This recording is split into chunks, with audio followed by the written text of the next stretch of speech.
Right, welcome to the Lego Podcast. It's me, Jordan Neild. It's me, Andy Grant, and this week's guest is Phil Barantini. Hello. What's happening, mate? Sound good. How are you? Mate, proper excited to speak to you, mate, because you are the director of what's recently come out, Boiling Point. If anyone hasn't seen it, I bought it on YouTube. I think it was $9.99 on YouTube. Where's best for people to go and see it? I mean, it's in the cinemas now. It's in the pictures in Liverpool. It's in the Everyman. It's in Home in Manchester. It's in loads of cinemas, but it's also on all the digital platforms like Amazon, Sky, YouTube. Yeah. It's on loads of them. Yeah.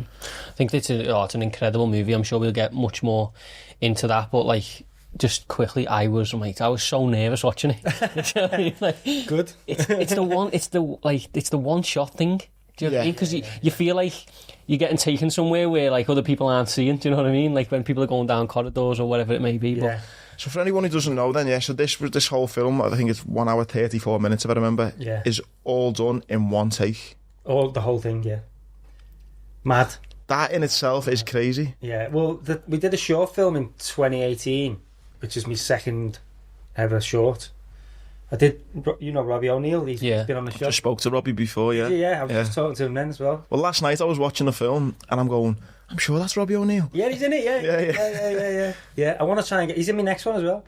I want to try and get him in everything because Robbie was with the seconds out the short film that we did together. He showed me the script, and I was at the point in my life where I was like, I didn't know what I wanted to do. I wanted to direct. I've been an actor for 20 odd years. And something happened in my life that made me just go. My mum died basically really suddenly, and it just gave me the kick up the arse to do it basically. But so Robbie sent me the script, and he was like, "What do you think of this?" Just to read it, to have a think, to give him any notes on the script, and I was like, "This is fucking amazing. I'd love to direct this as my first thing." And he was like, "Yeah, well, I've never done anything." So he's like, "I don't know. I mean, we already had a director on board and stuff."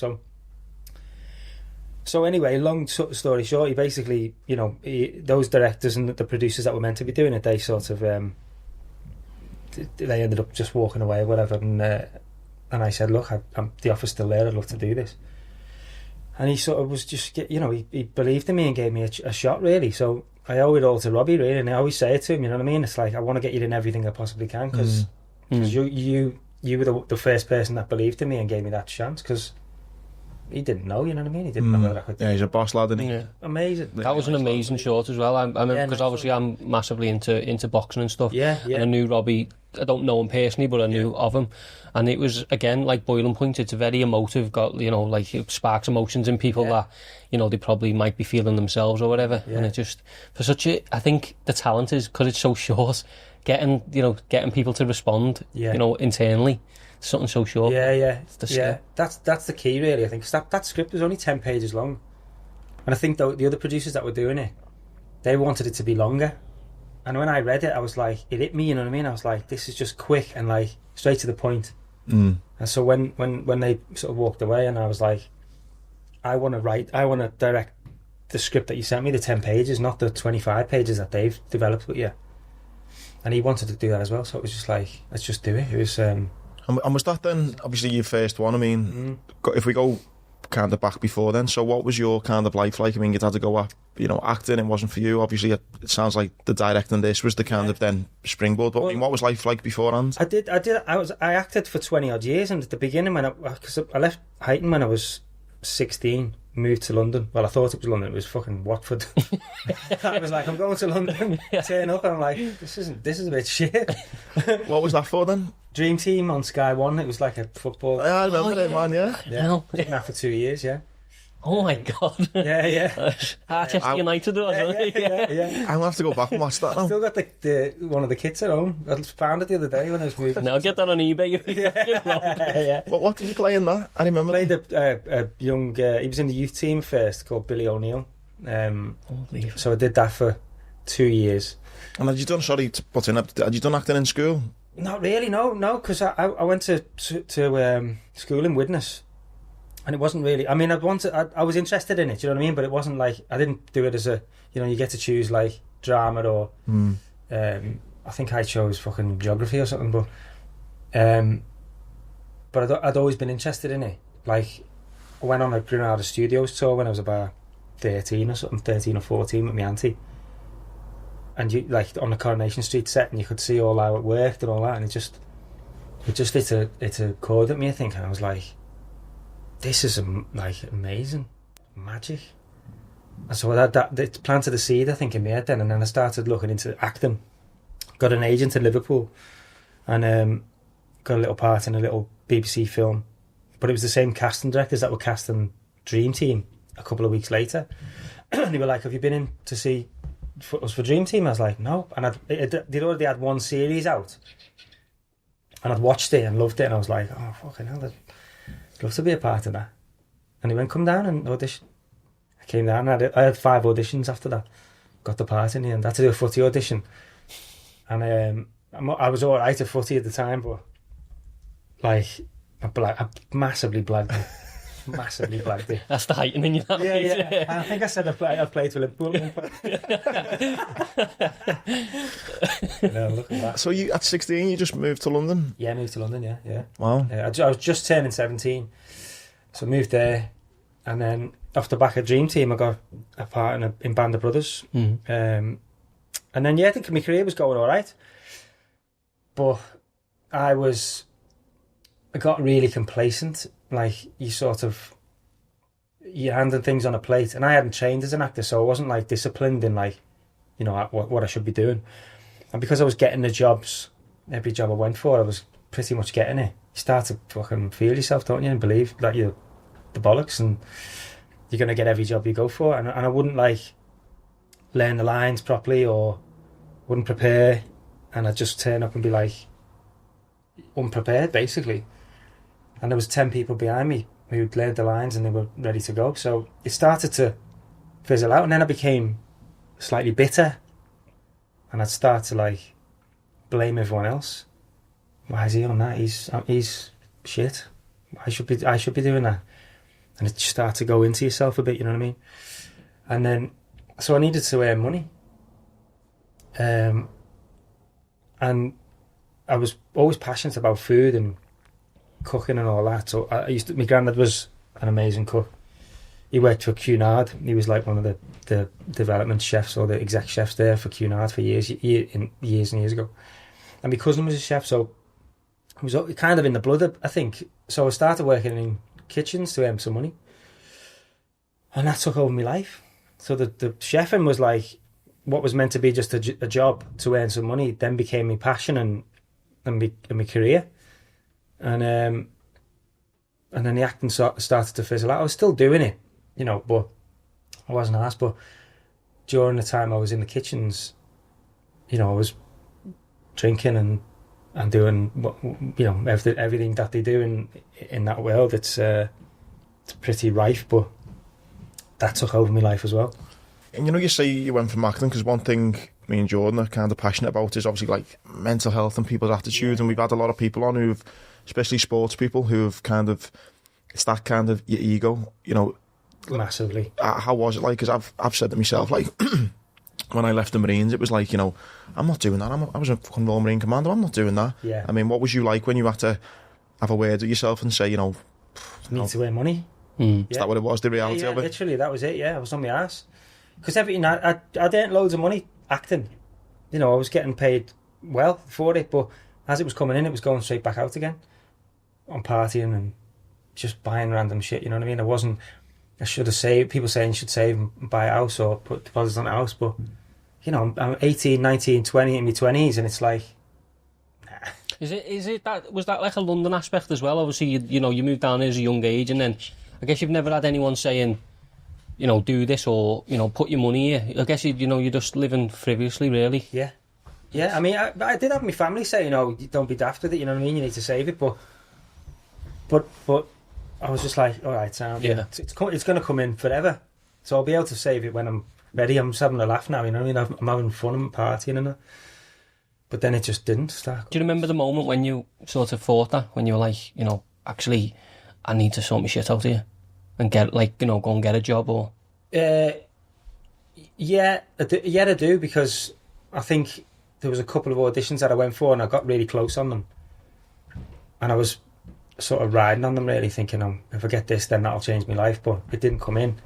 And then I was like, what do I do now? Like, there's, I could go back home to Liverpool and sponge off my family, but I didn't want to do that. So I just had to, get a grip and go, like, you're just going to have to... And to be fair, at the beginning it was hard to sort of... Because Dream Team was a relatively successful show, and I used to get recognised. Hey, it was a belter. Yeah, it was, yeah. I just keep asking Netflix to bring it back. Yeah, no. God, can I just say that quick? Remember when there was that, I think, one of the series when they were getting assassinated? The best ending. And it was like they tried to kill, I think, like the chairwoman in it, and then someone... Like, they had an assassin at the football match. At Wembley? Yeah. Yeah. Oh, I was in that series. Yeah, that was the brilliant series I was in. Luisa Moore Rodriguez. That's it. Oh. It's all coming back, though. So Ali King, who played the chairwoman, she's in Corrie now. Is she? Yeah? She plays Carla. Is it Carla? Oh, yeah. Oh, yeah. That's her, yeah. She's been in that for years. Oh, still good mates. Hey, Dream Team was boss. Don't be knocking bloody Dream. No. Listen, that was the thing that sparked me. That was the biggest thing I did from 16, 17 to go there and do that, and so I would never knock it. I had the best time of my life doing it, but yeah, it was. I guess starting off, so no, don't know high is the right thing, but you know what I mean. You're starting something that's really successful. It'd be hard not to think, well, do you know what I mean? This is just what it is. It's just going to happen now. And then you said Band of Brothers next as well. I know, that's what I mean. So you're going from that show then to the $100 million 10-episode show with Tom Hanks and Steven Spielberg. You're like, sound, yeah, made it. And then I did a film with called Ned Kelly with Heath Ledger after that. Went to Australia for 5 months, and so you just think, like, this is it now, made it, you know what I mean? But you just can't get complacent, because I did. And just, you just gotta, and that's like going into the directing now. I've got a completely different attitude. I mean, I've been sober for 7 years now, almost 7 years, but so that changes your mindset anyway. But looking back, like, I don't want to be in that situation again. You know what I mean? So it's like I'm riding the wave. Anything can happen, but just gotta enjoy it and not, and save. I think the bit I find interesting, because I sometimes relate it back to myself and things we've gone through. Like, at the time, you're thinking, this is the worst thing that's ever happened to me. My acting career's, I'm not going to be able to do it. But then, as you're here as a director, I guess they're the best lessons you've ever learned, right? And you're taking them into what you're doing now. 100%. Like, 100%. Like, I'm a big believer in, it's everyone's on this path, and you've got to learn by your mistakes and all that kind of stuff. And yeah, looking back, it's like I probably wouldn't be where I am now if I hadn't gone through all that. You know what I mean? Yeah. But you don't know at the time, do you? You don't know what. At the time, it's like the shit times are really shit, and the highs are really high. It's like that butterfly effect, isn't it? You don't know if something's a good thing or a bad thing until it's happened. Exactly. Yeah. You just got to trust it, though. You know what I mean? I think that's now. I'm a big believer in energy and power of the universe and all that. It's just you put good vibes out and you get it back. Because I believe it does work. Just be a nice person as well. Yeah, 100%. Yeah, good. You know what I mean? Mate, was it a bit of a baptism of fire then going in from acting to then the restaurant business? So we said just off air, I've had my tiny 15 minutes of fame of being on Celebrity MasterChef. I got thrust into a kitchen, and it just gave me a newfound respect for chefs. I would not that I would have anyway, but I would never ever complain in a restaurant. I mean, I'm not that type to say, oh, this was uncooked or whatever. But after being in there, I would never like. Yeah, you've seen what they go through. What was it like for you? I mean, yeah, it was a shock to the system, because 1 minute you sort of you're getting respect, and when you're on a film set, you got people making you cups of tea or whatever if you want, and like people running after you, and and all that, and then next minute you're at the bottom of the pile in a restaurant, and no one gives a shit, and you just got to crack on with it. So it was a bit of a shock at first, because you're like, it was a bit of a wake up call. Do you know what I mean? But I knew I had to do it, and I think for me, I think having that passion for food as well, and having an interest in it, helped, because if I hadn't had that and I was just like, oh, it's just a fucking job, you know what I mean? I may not have survived it. But asking the questions and understanding what they were talking about and wanting to help and all that was, I think, it got me through that initial part of it, I think. But also I was working with one of the first places I worked at. I worked at a place before where I didn't know anyone, and then my mate Andy was running this gastropub in London, and they needed chefs, and I just said, he offered me a job there, and I was just like, that was a different experience then, because you're working with your mate, and it felt much more relaxed and stuff like that. But then the problems of partying, because you finish work, you do like a 12-hour shift plus, and then you finish work and everyone's sat at the bar having a bevy, and then next minute it's 5 o'clock in the morning and you've got to start work at 6. Yeah. And that just continues. So the life of a chef, my experience of it anyway, was like, Yeah, we've had a chef, Dave Critchley in Luban, and he's saying the same. Yeah. He said the exact same. I mean, the hours that you guys are working, when you're finishing, if you finish maybe at midnight, 1 in the morning, I mean, everyone's out partying, aren't they, drinking? It's a vicious cycle, I guess. It's like you worked at all them hours, and if you've got like a kitchen or an open kitchen, which a lot of places have now, you can see everyone having a laugh, and you're just there grafting away. So then when you finish, everyone goes home. It's like, right, my turn now. I deserve this. And you'd end up, you'd have a pint while you're cleaning down, and then just one thing leads to another. You know what I mean? It's just because that adrenaline is still pumping through you, and so it is a vicious cycle, and it's hard to get out of it, to be honest. A lot of the people you're working with in the same position, obviously, like, I know it might be a bit of a stereotype, but a lot of actors or actresses will go and do bar jobs, or they work as, like waiters or waitresses. Yeah. And I guess, like, everyone's of the same mindset, aren't they? I don't think there'll be many people going, right, that's my shift, I'm off home, do you know what I mean? I'll see you again in the morning. Well, you become a family as well. Yeah. Because you spend more time with your work family than you do with your actual family, you know what I mean? I did anyway, and it was horrific for my wife at times, you know what I mean? Because I wouldn't come home and I'd be just out all night. But you're spending time with these people that you've just been spending, working with all this time, and then you're out with them, and looking back, it's like, it's absolute madness. But you just, when you're in it, and it's like I said, it's hard to get out of it, you know what I mean? What level did you reach sort of in a kitchen in terms of, like, was you head chef? Yeah. Under, obviously, the pressures and responsibilities that come with that. Again, that's what I mean. When you get to that level as well, you're like, I was still acting and wanting to pursue a career in acting, but when you're a head chef, you're the boss, you know what I mean? And you've got to be there all the time, and you can't just take time off to go for an audition because everyone's relying on you. So that was hard then, but but the money's good, so you're earning good money, and you're responsible, and you can you almost take a back seat a little bit. You don't have to work as hard as you have been, because you've got your team around you that you can rely on to sort of take some of the pressure off you. But it's still, people are relying on you, the management and all that. You've got to do all the orders and write a good menu, and come up with the goods, you know what I mean? I'm trying so hard not to jump ahead to talk about Boiling Point, because it's so interesting. I'm just thinking the exact same thing. It's so interesting, everything that you've done. It's so many characters, isn't it? In it. Yeah, it's all in there. It's like well, I'm guessing from what we spoke about for the first 15-20 minutes, a little bit of views in every single character that comes to the camera. Do you know what I mean? Like, well, I think it's essential to do that, because, like, in order for these characters to be truthful and rounded and believable, you'd have to either have an element of yourself or an element of someone that you've worked with, or even just been around.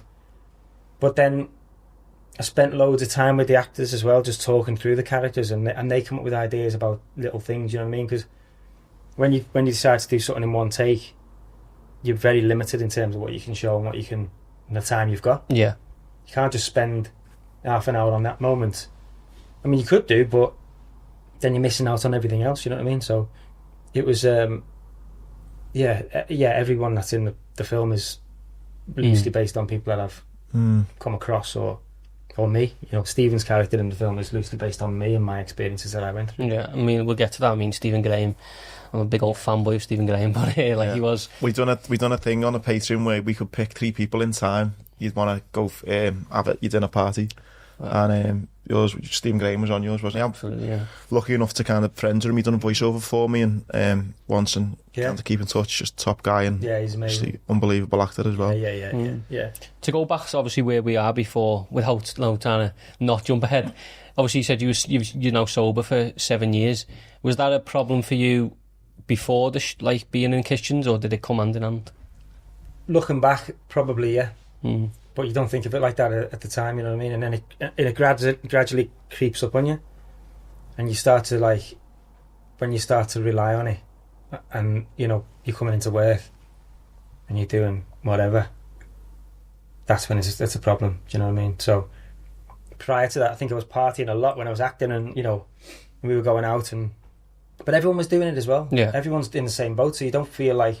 But then when it gets to a point when people are going to you, I think you should maybe just chill a bit, you know what I mean? Knock it on the head for a bit. I'm like, for years I'd be like, yeah, do you know what? I think you're right. I should do. I will do. And I say this to people now who ask me, like, how did you sort of knock it on the head? And until you actually want to do it, you're never going to do it. Everyone can say to you, you need to, you should do, you this, that. But unless you really, really want to, it'll never happen. So it got to a point when it was like I was tired of it. I was just like, you sort of hold the mirror up to yourself and think, this is not who I want to be or who I imagined I'd be. And I was giving my wife a terrible hard time, and we'd been married almost a year, and she was at a wit's end with me, and it's like, what am I doing? What am I doing? But I'm also very grateful and lucky, and because some people can't just do that. And I went to see a counsellor because I tried to do the meetings and stuff like that, and it was good. But for me personally, I just needed that one-on-one. So I found this guy, Chip Summers, his name is, and he's helped people like Russell Brand, and I was introduced to him through a friend of mine. And he's not cheap, but like I was spending loads of money on all that, you know what I mean? So I just went to see him, and on the first meeting, it was honestly like, I don't know, it just felt like all this weight had just been lifted. I was like, okay. And I think it was just a case of like talking to him about like where I'm at in my life and what I'm feeling and stuff like that. And then it took a few sessions, but I came out of that first meeting and I was just like, I just felt like I was skipping down the road. In my head I was like, yeah, this is it, I'm done. And I was walking past pubs and all that stuff, and I just knew this was gonna be it for me. But again, saying, going back, it's I just feel so lucky that I can do that, because there's so many people out there that can't. It's a really difficult, it's a disease, you know what I mean? It's the only thing, isn't it, alcohol, where you get judged if you don't drink enough, and you get judged if you drink too much. When I first stopped, after the first few months, because all my mates were like, I was always the instigator. People were like, oh, I'm not coming out tonight, and it's fucking Wednesday night or Tuesday night or whatever, and I'm like, I'll pay you. So come out, because I wanted people to be there with me, because didn't want to be on my own doing it. And then when I just stopped completely, it was a shock to people, really, because it was almost like holding the mirror up to them then, because you're like, if he can do it, then maybe I should do it. And then people started to fizzle out my life. But I'd be in like the pub or in a bar or even a restaurant with people. And one of my mates, I remember, he stood there with his hand behind his back, and I'm like, you all right? He was like, yeah. I said, what's behind your back? He was like, oh no, it's just a glass of wine. I was like, why is it behind your back? He said, I just didn't want to think. I was like, what do you think I'm going to do? Come jump over and eat the glass off it? Yeah. He was like, no, I just didn't want. I was like, listen, I'm fine with it. You know what I mean? You don't have to. But it's a weird, like, people just act weird around you because they're not used to you being. Yeah. And like I said, it does hold the mirror up to people, because they're then like, well, if he's doing it, maybe I should think about it. And and then you disassociate yourself with and you realise who your mates are. You've got nothing in common with these people anymore. Because the only thing we did have in common was going out. We spoke about it quite a lot, isn't it? 'Cause I think it's, I mean, I've not got a problem with booze, but I kind of, we were talking, weren't we, that like, you kind of probably don't realise how much you do drink. I mean, I go to match every week, and there are definitely friendships that I've got where you only see them over a beer. Yeah. Do you know what I mean? I'm lucky that I've got other friendships where we go on walks and we can chill. And I mean, like me and Jordan have got kids, we catch up, and we do. Yeah. But there are definitely friendships where you think, if I didn't drink alcohol, you would not be in my life. Yeah. Alcohol's mental, mate. I stopped for 6 months after my wedding, 2019, and I was made up with it. Yeah. But the reason I drank again, I'm not an alcoholic, but like the reason I drank again is because somebody said to me, "The fuck? What do you mean? You know?" And I was like, "All right, I'll just have a pint." And then obviously, I went on, and like I'm not drinking again at the moment. But it's like, it's so in society, if you like breach the gap of, "Nah, I'm not going to do it." Yeah. The amount of people that are like, "What the?" Like, for example, if it was any other drug, it was heroin, and I said, "You know what? I'm going to give it." They'd probably go, "Well done, mate." Yeah. Do you know what I mean? With alcohol, everyone's like, "Do you mean like?" Yeah. That's stupid. Don't do that. Well, it was at first it was hard to, like, when people say, "Do you want to drink?" It was like, no, I'm all right, because you're self-conscious about it. But now I get great pleasure in when people say, "Do you want to drink?" I'm like, "No, I don't drink." And you know, when you say it with confidence like that, people are like, "Oh, right, sound okay." Yeah, I think as well with your line of work, I mean, I know myself, just like through events that you go to and stuff. I mean, I said I was going to do a dry January, so I didn't drink from Boxing Day, didn't drink New Year, and I thought, I'm going to Italy in February to watch the Reds. I thought I won't drink till the middle of Feb. Yeah. And I got to like the second or third week in January, and it was like, there was like 3 events in 1 week, and I was like, I'm not going to be able to, like, and I felt pathetic within myself that I'm going, you can't go to these events and not have a drink. And I ended up having a drink, and again, I've not got a problem, but it bothered me. I was moaning to him going, it's pathetic. Like, I've not went 6 weeks without having a drink, and it was that holding the mirror up to yourself and going like, fuck? Yeah, it is tough, because like when you know, especially in this country, like it's everywhere, isn't it? And it's like everything is centered around a bevy. Yeah. You know, good times, bad times, Wednesday. Literally, you know what I mean? So it's like, so it was hard to sort of, you know, break away from that and try and find other things to do that, you know. And I still struggle, you know what I mean? I'm not going to say I'm completely cured and every day is like, I still struggle, like, you know, special occasions like Christmas time. My wife, I said to her, like, when I decided to, you know, that was it, I want out. I just said to her, look, I don't expect you to stop because you don't need to, and it wouldn't be fair on me to put that on you. And so she has a drink in the house and all that, and you know, every so often I'll have a alcohol-free beer or whatever. You know, there's sometimes I have them in the fridge. I had them alcohol-free Guinnesses at the week over Christmas. But it's still like, it's funny because if you go, I go out. I don't socialise as much as I used to. Because also another thing about when I was drinking and doing all that, it's like your confidence. It gives you confidence, right? Yeah. So when you're sort of in that same situation with no booze in you and stuff, it's like I'm not as confident as I thought I was. So I don't go to like social events as much as I should really, but it gets to a point when, like, we had a screening premiere thing a few weeks ago for Boiling Point, and it was, you know, everyone was there at the screen and it was great, and then we had a party after at the restaurant that we filmed it in, and at one point in the night you're on the same level with everyone, and everyone you can chat to people, and it gets to a point when everything gets a bit louder, and then everyone's talking at you a bit, and then there's the point when there's just no way you not can fun even anymore. communicate with them. So that's when I always just go, right, I'm off now. Leave to it, you know what I mean? I think as well, mate, the anxiety that I get is like, it's so refreshing as well to have these honest, open. There's a lot of talk about, you know, men and mental health, and I think for you to, I mean, that's what Boiling Point does so well. But even just to your personal side as well, it's powerful, isn't it? But I think it's something that has to change. Like, you know, in terms of, you know, that old, you know, if you don't do it, Yeah. You're just left on the outskirts of society. Like, I know people would never say this to your face, but it's like, oh, is so-and-so... No, he's not. I'm not going to ring him. He doesn't drink. Do you know what I mean? Stuff like that. And yeah. I think we're a long way from getting to the point where it's not like that, but I think we're edging ever closer. And I think just honest conversations over the cup of tea are probably the... Oh, yeah, there'll be people who listen to this now watching going, fucking hell, yeah, that's from me. I'm one of them, like I've said to you. Like, I don't drink every day, but the consequences of me drinking are pretty, like, bad. Like, not like, you know, I don't argue, I'm not an aggressive person, but my mood will get, like, really low.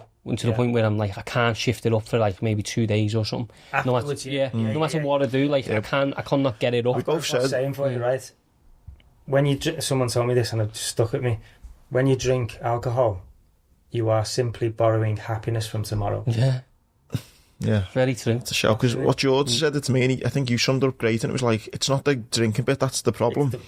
It's the days I miss afterwards, and I just become dead lazy and dead, you know, and just can't be bothered. And I've wasted so many days, and like when we're starting to get more busy with the podcast, and I've got businesses myself and stuff like that, and you start to look back and you start to think that, well, on that Sunday, like, you know, my kids might have wanted to go somewhere and I didn't get out the door till 11 because, you know, I was telling my wife I didn't have an headache, but I had an headache, do you know what I mean? And it's just stuff like that, but I think with age and sort of life experience, kids, relationships, jobs or whatever, you start to look back and think, you know, it's not all about me. Do you know what I mean? It's like there's more important things than me and my like need to go with the lads to the boozer. Yeah. Well, I like I said, we got married and then I stopped everything, and then my mum passed away quite suddenly, and then it was like all my mates and all my family were like, "Oh, fucking hell, he's gonna go off the rails here now." But actually, it was the complete opposite for me. It was almost like, you know, I was brought up Catholic and all that, and you know, but I'm a big believer in energy, like I said, and I just thought to myself, she's there with me all the time. I don't want to let her down now. And so, and she's there. She's like this. She's what's driving me forward every day. Like, you know what I mean. And so, and then my wife got pregnant the following year, and then we moved up to back up north from London.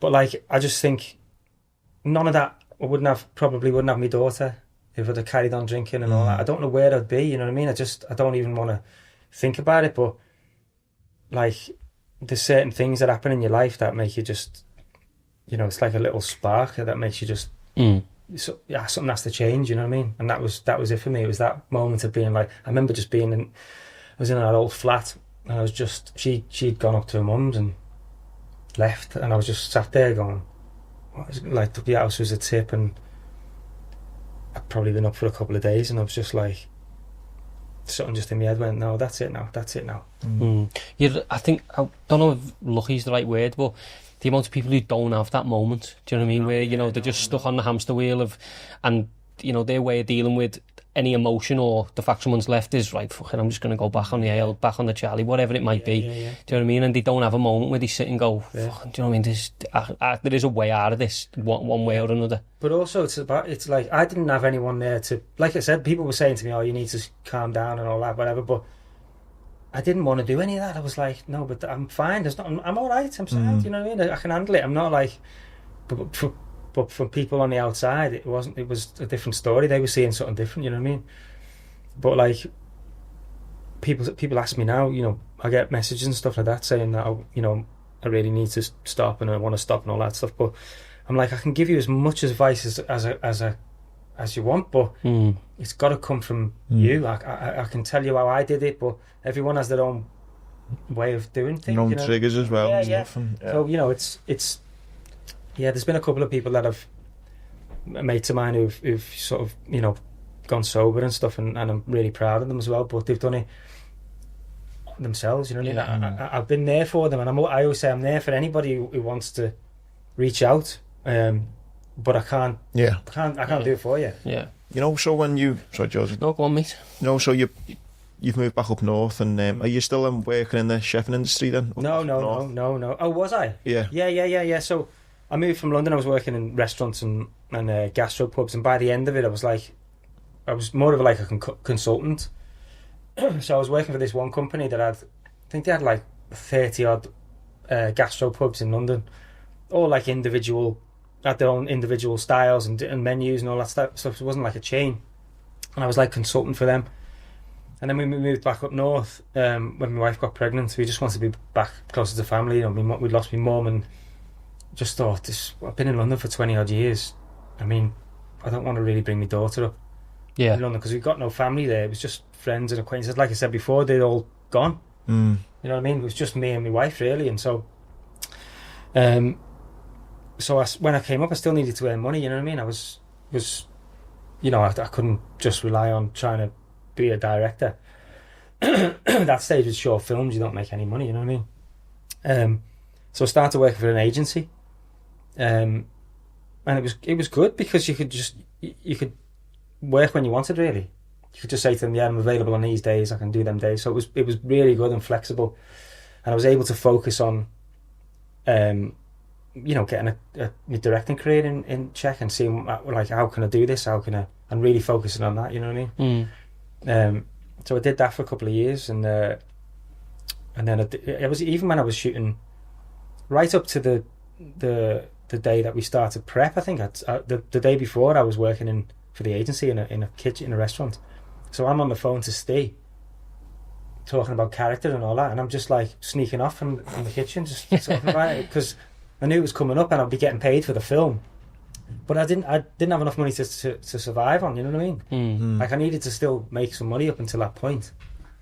So right up to the wire, really, I was still working in the kitchen. As obviously we start to approaching your directing career, when did you make the decision? Like, you know, because I guess it's quite hard to say, right, I'm never acting again. It's okay to say I'm going to stop auditioning for 6 months or whatever it might be, but I guess to say, right, I'm not acting, I'm going to have a go at the directing. When did that come? Well, I was doing both really, and I'd said at the beginning, I think I'm going to put it on hold for a bit. And my agent, Sarah, she's been amazing.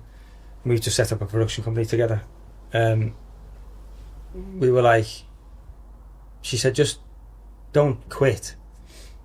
But then, obviously, when you say I'm just going to put it on hold for a bit, we were in lockdown and stuff like that, and then a couple of jobs came in. Like that's just how it works. Do you know what I mean? Yeah. Like you say you're not going to do it anymore, and then they all come in. So I did a little bit in that time. Because my mate Lewis Arnold directed that, and he was just Time's brilliant, amazing. I was lucky to have a little part in that. Like I was made up.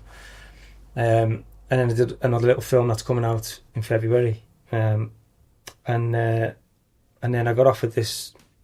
I was talking to this producer last August 2020. This producer Rebecca Ferguson, who was producing this show called The Responder, which is coming out on Monday, and to potentially direct an episode of that. And we were talking for ages back and forth, and they were saying, "Oh, you know, the BBC want experienced directors. You've only done like a couple of shorts, and I'd done a couple of features. At that point, Boiling Point was done, but it wasn't out. So the BBC had a bit, you know, dubious about giving you the role." She said, "But there's a part in it if you want." I was like, I love the scripts because it's all set in Liverpool, and Tony Schumacher's from Iton who wrote it, and, and the scripts were amazing. So, like, there's a part in it if you want. So I was like, yeah, I'd love to be a part of it. So, ended up doing that, and then just before we were about to do the read through over Zoom, she called me and was like, "So, the BBC have approved you to direct the last episode. How do you feel about that?" I was like, "Amazing." I hadn't read the last episode that wasn't even written. And she was like, "How do you feel about directing yourself?" And I was like, "Oh shit, I hadn't thought about that." It's not why I got into directing, you know what I mean? To direct myself. Some directors do, but I just didn't, you know, it wasn't like even on my mind. So I had to do it. I had to direct myself in this show, but I'll never do it again. I know, I was going to say, how does that work? It's like a double life. Oh my God. It's like, because you like, you've got to sort of rely on people to sort of, because I was going up to my cinematographer or the producer and going, "Is that all right? Was it, you know," because me as an actor, I always rely on the director, you know what I mean? Like, you put your trust in the director and you think, was that okay for you? Okay, sound, let's move on. Let's, you know, but when you are that voice, you've got to be like, and you don't want to be giving yourself too many takes because you don't want all the other actors to be like, fucking hell, come on. Do you know what I mean? So it was like, I had that like anxiety again, everyone watching me, so it was hard. I won't do it again. No. Don't think so. Not out of choice. Definitely not. So that's out on Monday then? It's coming out on Monday, yeah. Monday, yeah. It's first episode. Yeah, Martin Freeman. Yeah. Seen the trailers and stuff. He's doing a Scouse accent. Yeah. Seen a report actually, they saying he nailed it, like. To be fair, right, I was nervous because I was like, is he doing Scouse or what? At first they were like, we're not sure yet, he might just do like a northern, like St. Helens accent or something like that. And I was like, okay, cool. And then when we did the read-through on Zoom, you know the way, like, if you do a Zoom with loads of people, there's loads of little squares and like there's a couple of pages of them, like a couple of, you know, so you can't see everyone. And I jumped on this Zoom, I just heard everyone talk, and loads of people talking, all these, and there's this one fella just like leading the conversation, and I didn't even think, and he's telling his story, and I flipped across, and it's Martin. I was like, hell, just blew me head off because I was like, it's Martin Freeman, isn't it? Yeah. You know his voice. Yeah. And he's doing his Scouse accent, and you're like, very impressive. Like, you know what I mean? He's got his thing that he's doing, and it worked for me. And to be fair, like he was in the accent all day. He didn't come out of it. And then we'd wrap at the end of the day, then he'd come out the accent. He'd be Martin Freeman again. I'd be like, whoa. So that was like the flip side was weird, you know. Yeah. So you directed the last episode of that then? Yeah. Oh.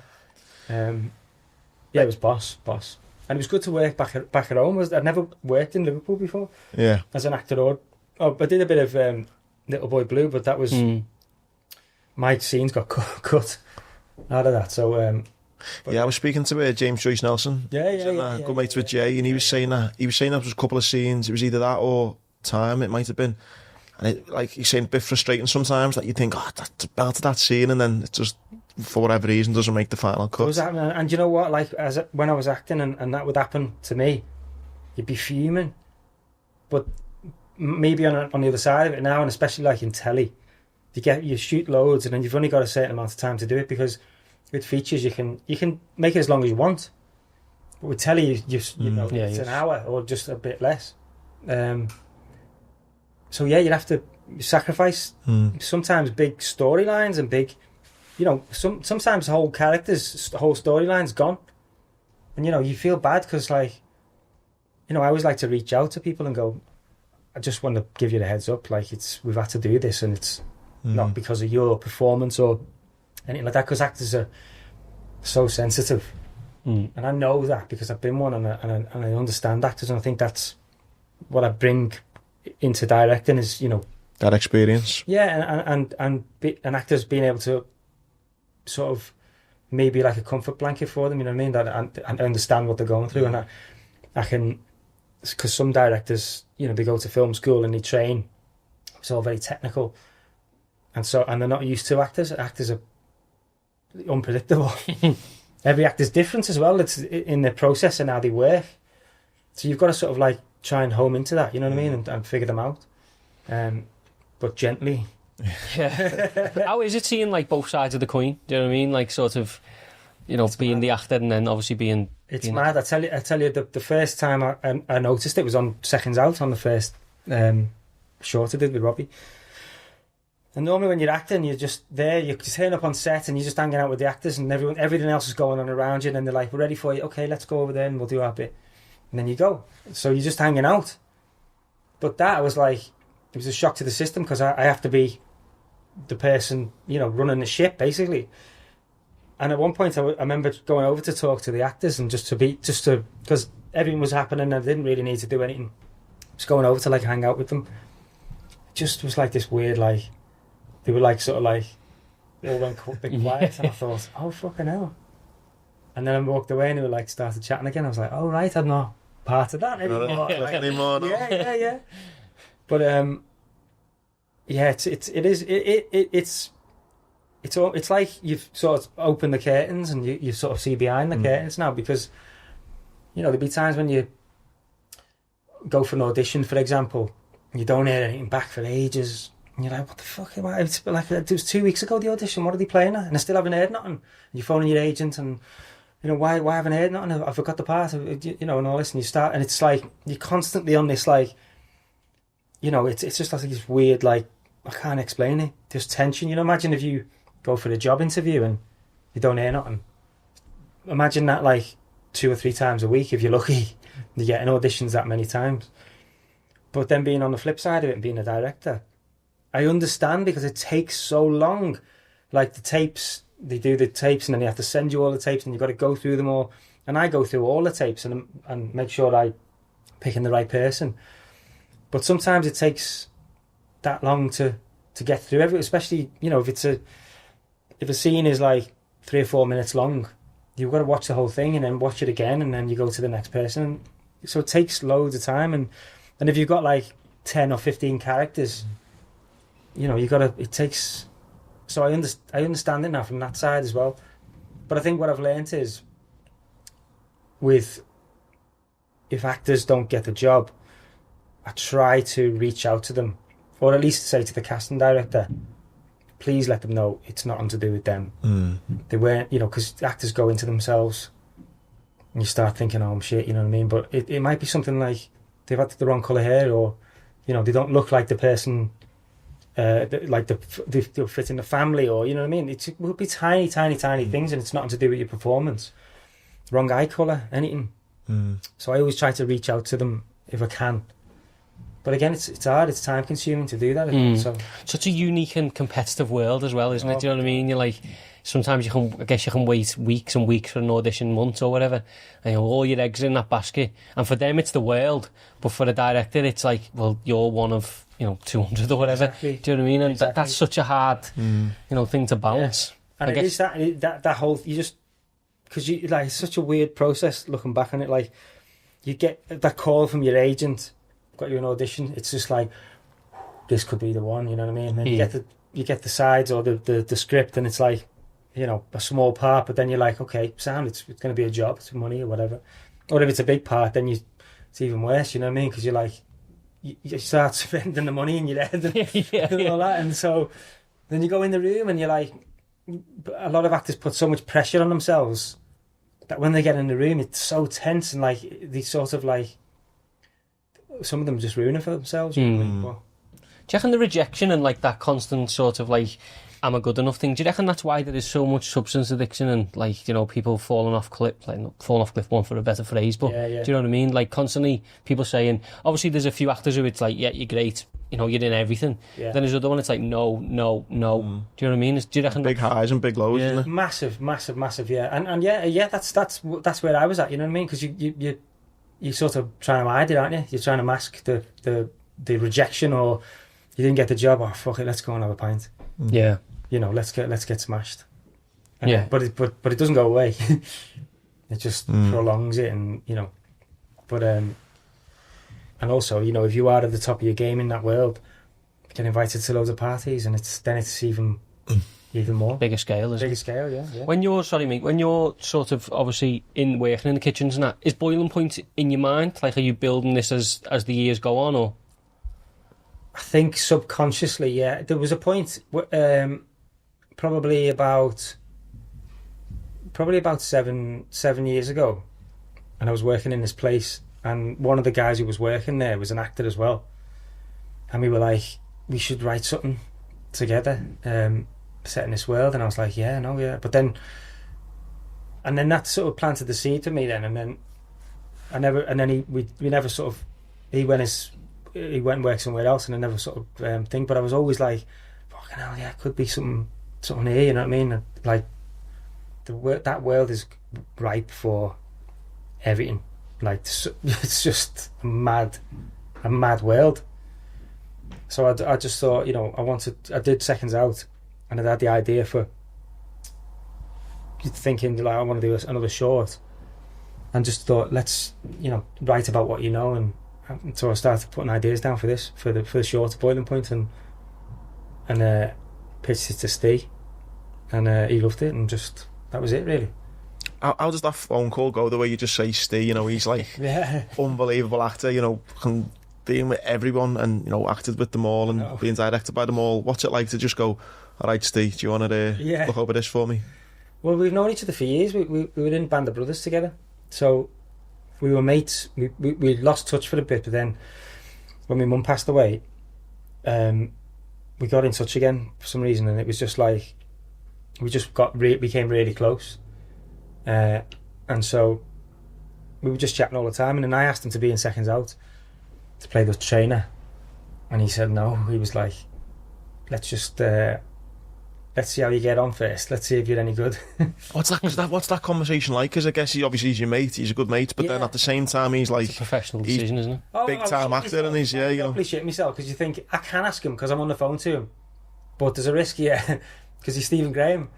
He's not just going to put himself in anything, you know what I mean? So he said no on that one, but he did say, like, let's see how you get on, and, you know, if you want to continue to do it, then maybe we'll see something down the line, you know? And so I sent him it once it was finished. Sent him Seconds Out, and he loved it. And he was like, oh, "You must be wanting to do more of this." I was like, "Well, yeah, this is what I want to do, I think now." And he's like, well, "What have you got ideas for? What's your next thing then?" I was like, "Well, I've got this idea for this short set in a restaurant about a chef." And he's like, "So you're going to play that part? It's you. You obviously, it's all about you." And I was like, "No, I don't want to play. I just want to direct it. I don't want to, you know." He's like, "Who are you going to get for it then?" And in my head, back in my head, I'm going, he was the only person I wanted for the role. But I was shitting myself because he'd already rejected me and turned me down. I didn't want to be rejected a second time. So I was just like, yeah, we just got to find the right guy, and you know, it's got to be someone who can really go on that journey and embody that character. And he was like, "Right, okay, well, who you thinking then?" And when are you looking to do it? I said, "Well, whenever we find that right person, then we can." And I'm thinking, and he's just they're like, "Hello," and you can't. And he's like, "Right, sound okay. Well, when are you looking to do it?" I said, "Well, yeah, I mean, obviously whenever we." And he's like, "Well, I'm free in December if you'll have me." If you'll have me, I was like, "Hang on, what? You're interested in?" He's like, "Well, if you'll have me, I'd love to do it. I think it's a brilliant idea." I was like, "You fucking fell off my chair." And then even when he said yeah, the whole time that we were writing the script and stuff, I'm thinking he's going to just go, "Actually, do you know what? No, I've got to do something else." So he had a little window this is in 2018.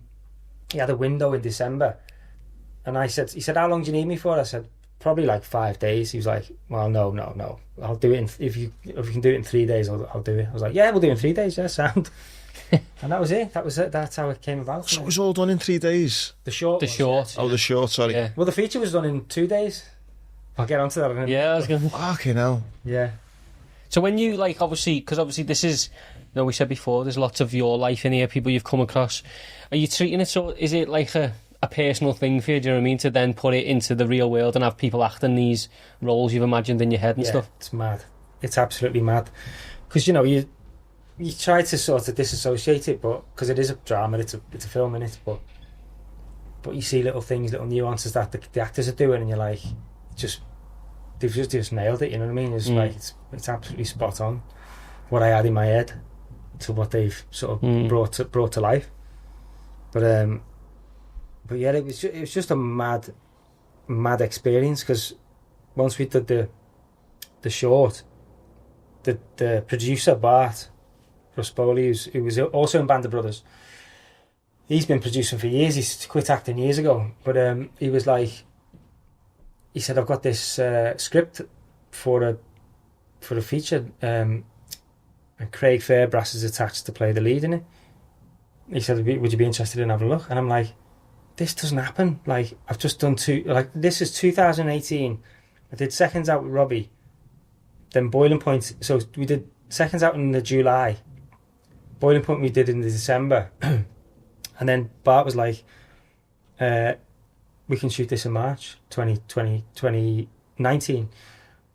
And I'm like, my first feature already. I'm just like, my head's falling off already. You know what I mean? So I'm like, so I read it and I thought it's a good script. It's probably not the direction that I would have wanted to go in for my first feature, but if I can do it this way, and you know, and sort of focus on the character's vulnerabilities as opposed to being like this hard man, then I'd love to do it. And we shot that in March, and then while I'm shooting Villain, I was thinking because Boiling Point was then in festivals, the short. How long was the short? 20 minutes. 20 minutes. One take as well. That was in festivals and it was doing well on it. Because when I wrote Boiling Point, the short with James Cummings, it was like, we'll do a short and see if people go for that that world. You know what I mean? If they don't, then sound. We made a short. But if they do, then I've got ideas for the feature. Let's see how it goes. You know what I mean? So when we were doing Villain, the Boiling Point, the short was in festivals, and then it got nominated for the British Independent Film Award, and it was just like, fucking hell, okay, well, maybe, and we're getting some amazing responses back from it. And I was just like, well, maybe we should do a feature then. Let's just do the feature. And I remember sitting up in bed one night. I'm doing Villain, but I'm also thinking about the next one. And I thought, if we can shoot it in this restaurant, we made so Jones and Sons, where it's shot, is in Dalston in London. And Andy Jones, who gave me the job in the gastro pub, he's one of my best mates. He now owns Jones and Sons. That's his own place. And I'd worked there helping him out in the sort of later years of being in London. Just before I left, if his head chefs were like sick or whatever, I'd just come in and jump on, you know what I mean? And I'd eaten there loads and stuff, and I helped him set it up and all that. And so I knew it like the back of my hand, and I thought, if we can film it there, the one take thing, and I started mapping it out in my head. I was up all night just thinking about it. And I woke up the next morning. I rang James, my co-writer, James Cummings. I was like, I've got the idea for the feature, I think. And then I just explained it to him. I was like, he's like, well, hang on, what do you mean? We're going to do it in one take, the feature? I was like, yeah, we are, and this is how we're going to do it. And he's like, oh, all right. I said, I need to phone Matt. So Matt Lewis is my cinematographer, who also was the camera operator on the short. I said, I think we're going to do the feature in one take. He's like, just a long pause. He said, what do you mean? I said, we're going to do the whole thing in one take. He's like, shit. I said, but we can probably have someone else that you can hand the camera off to, and then they can have a go, and then you can just have a break, then hand it back, but it'll still be one take. He's like, hang on. No. I think I'm going to do that. I want to do the whole thing. If we're going to do it, I want to be the one doing the whole thing. I said, sound okay. So then I need to speak to Steve to see if he's on board. Because if he wasn't on board, it probably would have been a non-starter, really. Rang him up and I was like, so, we're thinking about doing a feature of Boiling Point. He's like, why? You've already done the short. That's it. We've done it, haven't we? It's like, well, no, we can explore different characters and we can go on different like little moments and pockets and stuff. Started to pitch it to him. And I said, then I think we're going to do it all in one take. And he was just like, again, a long pause. I was like, oh, shit. He got into it. And he's like, fucking brilliant, let's do that. I was like, oh. So then literally we just, I was still doing Villain, but I was thinking about Boiling Point. And then I was doing I had a little part in Chernobyl, that fucking amazing show. I had a tiny little part in there.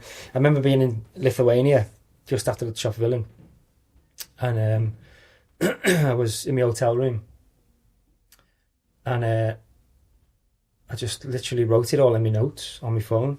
Wrote the whole script, and I just don't get how you can just write a script. I mean, how a whole podcast for that, isn't it? Yeah. Well, to be honest, I just wrote the ideas down, but then I'm not the strongest writer of scripts. So James Cummings, who's my co-writer, and we're writing a few other things together now. He is a fucking genius when it comes to like words. Whereas I, having an actor background, I'd be pacing up and down, playing all the characters and doing, and then he can go over there and he's like, smoke coming off his fingers, and then I just look at the screen and be like, that's exactly incredible talent, that. Yeah. Where did the idea come from? One take. So when we did the short in one take, it was like I spoke to Matt Lewis, and I was like, when I said it to him, I was like, I want to do it so it feels real, and like you're in this world, and it's got to be erratic and overlapping dialogue, and everyone's talking over each other, and banter and all that type of stuff. And he was like, why don't we just do it in a Oner? I was like, that's a fucking brilliant idea. Not because I was like, yeah, we'd be dead clever. Everyone will think we're amazing. But because it just clicked. I was like, when you're in that world, if you start work and the doors open and the customers come in to the moment they leave, it's one take. You don't get a chance to stop or to, every single member of the staff is on the same train or whatever you want to call it, going in the same direction. And you've worked in the kitchens. You can't be the one going, just having a little 2 minutes here, just going to go and have a chat over here. You've got to be, everyone's working together in this thing. So I wanted to immerse the audience in that and make them go on that journey. And also, it also, when you don't cut, it creates an extra layer of tension. Oh yeah. Oh mate, felt that. Yeah. You're telling me. Felt that. And the fact that we didn't use any music as well was another, because we had two composers who'd done Villain, and they did Seconds Out as well. They're amazing talent, but they did a little sample for me and were like, let's just show me it with music, and it actually took the tension away from me. So I just left it with no music, and the only music you can hear is from the speakers coming through, which they composed all of that. But it just, again, it creates that, because what it does is it heightens your senses and makes you just sit up and you can't take your eyes off the screen. Do you know what I mean? Going kind of delving right into Boiling Point, and if you haven't watched Boiling Point, maybe pause this and go and watch it first and then listen, in case we spoil it for a bit. But talking about tension, what was it like then for maybe the actors who, not to be disrespectful, but maybe aren't as big time or experienced, and they've got lesser roles in, and you've got Stephen Graham there, and it's one take, you maybe an hour 20 into an hour 30, and I mean that's pressure. Yeah, it's the thing. Yeah, we're there. Yeah, but you're maybe a new actor. It's your first big. I mean, what was that like? There was a few of them, like new actors. I mean, we had to rehearse it. We had 3 weeks, so we shut the restaurant down like Monday to Friday to rehearse. So we did that for 3 weeks. But most of the actors only had like 5. The kitchen staff, people who played kitchen staff, they only had 5 days rehearsal. But what I'd said to them was, if you mess up a line or you stumble over or whatever, don't worry about it, because it's real and that's what happens in life. So don't feel like under pressure for it to be perfect, because nothing's perfect. Nothing ever goes to plan. You know what I mean? So.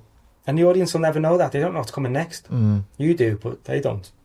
And I think with having Steven on set as well, he's just like this incredible ball of energy. And he the moment he stepped on set, obviously everyone's like, oh my God, Stephen Graham. That was gone within seconds, because he was just like, right, there's no hierarchy on this set. He didn't want like a special treatment or a trailer where he could go or his own special room or whatever. So it was just like everyone just sort of went, oh, okay. And he was just so generous with every actor and gave them the time to play. But there's still that nerve-wracking tension of, like, for me especially, because I'm, all my directing was done within the rehearsals. Because as soon as I call action on the take, I'm watching it in front of a monitor behind this false wall. And so I can't do nothing about it. So for me, I'm just like watching it play out in real time. You know what I mean? I wasn't great. It is. Yeah. You're sorry, Judd. You say you was kind of, once you said action, that was you then. Where the scenes go from one room to another, was there not a chance for you to then go in and go, right, next time, do this, or was it? No. There was a moment where I was like, when we were in rehearsals, because I had this little monitor, and when we were rehearsing, I was behind the camera, following the camera the whole time. But I'm quite like, what's the word? I'm my face expressions are, I don't hide them away. You know what I mean? So if something was a bit shit, I'd have been like, fuck's sake, you know what I mean? Or like I'm really like expressive, and I didn't want to put the actors off during the take, so I thought I'll and the only place we could be, because it's an open restaurant, we're filming 360 degrees. There's nowhere to hide, so we had to put a false wall in where the table 7, which is the racist table. Yeah. I was going to ask you about that in a second. Yeah. About it, no, I hear. That's for you. Yeah. Good. Well, that wall next to that table is a false wall, and all the crew were behind that wall. So about 60 people behind that wall, and I'm just sat behind a monitor, in front of a monitor, just watching it play out. We couldn't get out of that wall. We once we were in there, we were sort of like the wall was pulled to the side, and we were just in there. I mean, if the place had gone on fire, it would have been fun.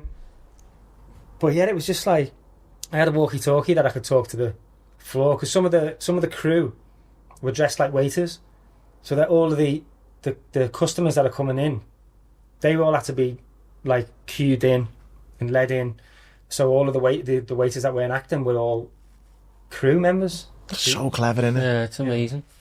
What are you going to say then? Sorry. Just the one take and obviously the one camera. Was there ever a moment where you doubted, I shouldn't have fucking done this? Do you know what I mean? This is because I'm guessing it's a ballsy move. The pauses in the conversations probably say that. In fact, it's an hour and a half. That's what I mean. But was there ever a point where you think, it's too much? Yeah, fuck this. Yeah. Well, the whole time I was like, Have we bitten off more than we can chew here? Is this going to be? Are people going to go for it? Like, because there's always like a risk of it being a gimmick and it being like I said before, look how clever we are. Like, and people going, it doesn't serve the purpose of the story. It's just like a clever, artistic,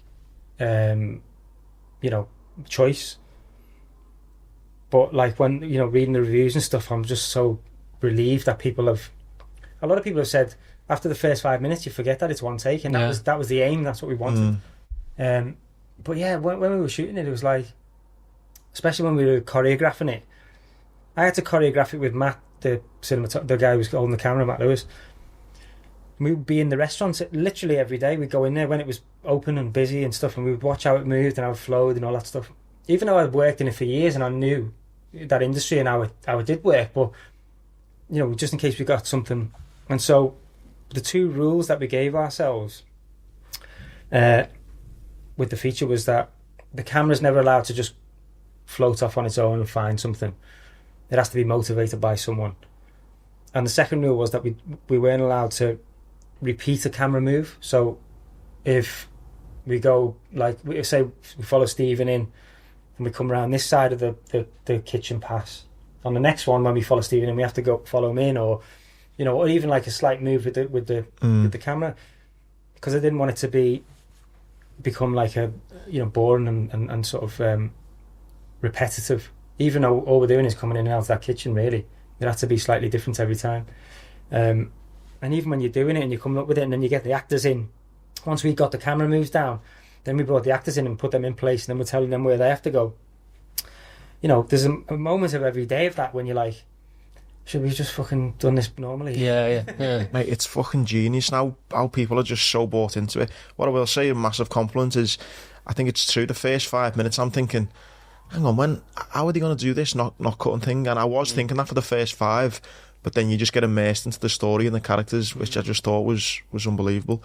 That's brilliant. One thing me and George said was like, do you think was he racist, that fella on table 7? And me and George was like, yeah, he was a fucking bellend. And I was like, what was he? Because he was obviously very rude and very obnoxious. Yeah. But there was that tone of, was he being racist then? And, yeah. And I think the way that there's so many little storylines in it that are just so, like you said before, so emotive, and you kind of go, wow. And like George said, whether he was racist or he wasn't, the fact is he was a fucking bit of a dick. And that's just what people are having to deal with. That's just a normal Friday night. That table are lovely, them table are dickheads, them table that's a family out there. Yeah. And how you kind of brought all that together, but yet still had, Stephen having this kind of almost kind of flawed character of having so much going on in his own. Honestly, mate, it was fucking genius. Oh, thanks, mate. It was so good. The bits that got me, I mean, I was watching it maybe different from when I just watch a movie, because obviously we knew we were speaking to you, but the bit that got me is obviously there's a few scenes where it's like, there's a lot of swearing, there's shouting, and then there's a lot of, listen, I'm sorry about that, do you know what I mean? Like, we can do tonight's going to work, do you know what I mean? And it's like, how many of them relationships are like what you've experienced, do you know what I mean? All of them, like all of them, and some of them are me as well. You find yourself stressing out and you blame other people and you take it out on other people, but then you sort of like, shouldn't have fucking said that, you know what I mean? You go back and apologise, and I've done that many times before, because it is stressful. But I wanted to make sure that we got that in, because if you see Steven screaming at someone, especially like a new girl who's just started, basically, we're not going to go on that journey with him. We're going to hate him. We're going to think he's a prick. Yeah. So it was important that he sort of redeemed himself in that way. Do you know what I mean? Because you do want to feel for him. I think that the one of the things going into it for me was like, I want people to be able to relate to it in certain ways, and I think, you know, some of the best not reviews, but like comments I've had from people. I had an email from some fella who was a chef, and he was like, I just watched the film, and he said, I came into work today and I've handed me notice in because that character is me, and I've just had a newborn baby and I don't want to be found convulsing on the floor. So that film has you know, changed my life, and I'm like, that's the best review I could ever wish for.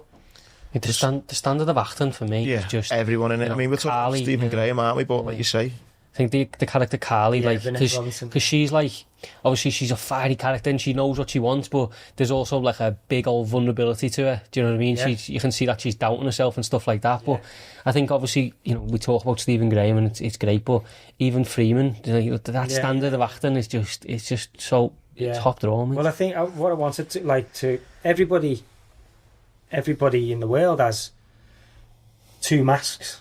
Maybe sometimes more masks, you know, but one of them is like the forward-facing mask, which is like, you know, your everyday, this is how you talk to people. And then there's always the private mask when you get home or you're in the toilet and, you know, you lock the door, literally, like, that was like a sort of metaphor for that, really. And everybody's flawed, everyone's got something going on. Nobody's perfect. And that's what I want to achieve with every single character in a tiny little way, you know what I mean? In this, like, it's a slice of life, and like what I said before, going back to that, is like when you do a one-take film, you can't flash forward or, you know, go back in time. It's all on this one you know, forward path, and it's like I wanted to be able to sort of have a brush with those people and just have a quick like glance at what they're going through at that moment in time, and then you're gone again. Because in reality, somebody. I read something someone said about saying, "Oh, I wish I'd have seen the black waitress get a, you know, that little story be resolved and for her to sort of get a come up and so on him and stuff like that." But that doesn't happen in reality. It would never be resolved because you can't. You know, that's racism, and you know, we see. You might hear about, like, you know, outward racism, but it's the subtle kind of things that you don't hear about.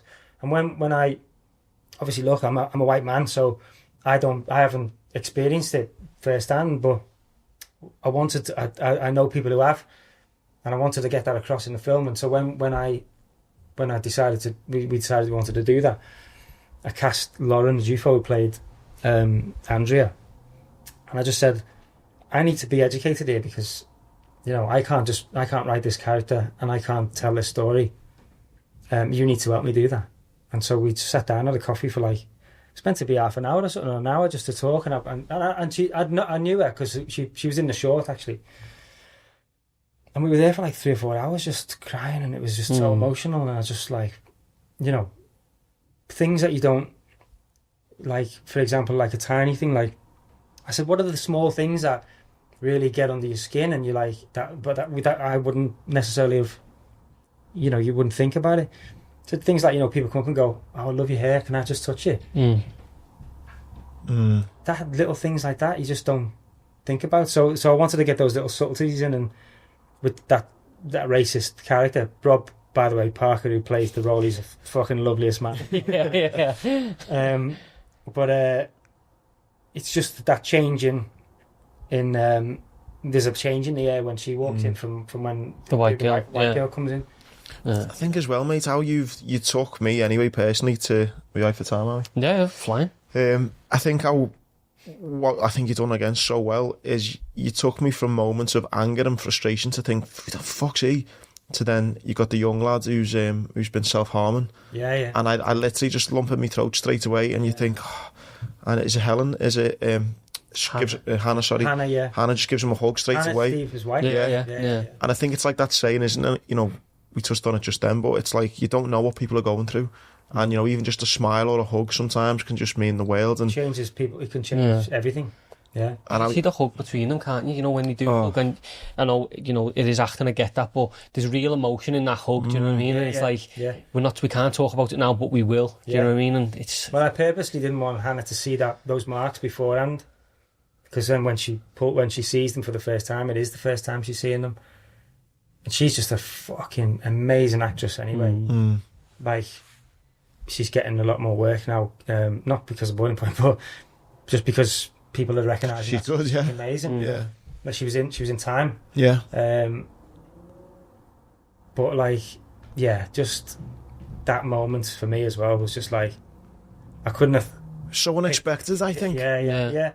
Well, that's how it is, isn't it? You know what I mean? Yeah. In life as well, if you know, he's hiding it, but then suddenly it's quickly like. Everything just changes in that moment, you know what I mean? And how you deal with that. And some people might just brush it under the carpet and just forget about it, but the fact that she says, we'll deal with this later. You're all right. You're okay here with me. It's not, you don't have to... I think it's the fact he's good as well. Do you know what I mean? He gets the positive reinforcement that's brilliant. Like, you've got talent, do you know what I mean? And then there's like... So... On the surface, it's this kid who's on his way up, he's got talent, but then there's the underbelly of whatever he may be going through. I think it's just so real, isn't it? That, you know, I guess there's a massive percentage of people who are in the exact same position, whatever the job may be. The one bit that got me that I was thinking, is this true? Is the celebrity chef and the food critic. Like, I don't expect you to say the name of whoever it is, but when you sit around a table, because, you know, you guess it's kind of based loose on you, I was like, is this a true scene? You know, like around that table. That moment with the money and all that stuff, that hasn't happened to me. But I know it. But we did base that character on someone. But the food critic side of it, loads of times, like, but they never tell you they're coming in. Food critics, they just come in and review it, and then you can always tell though, because they either sit on their own or, you know, because you recognise their faces. So that bit's real, but the bit about the money, that was something that we researched from a celebrity chef.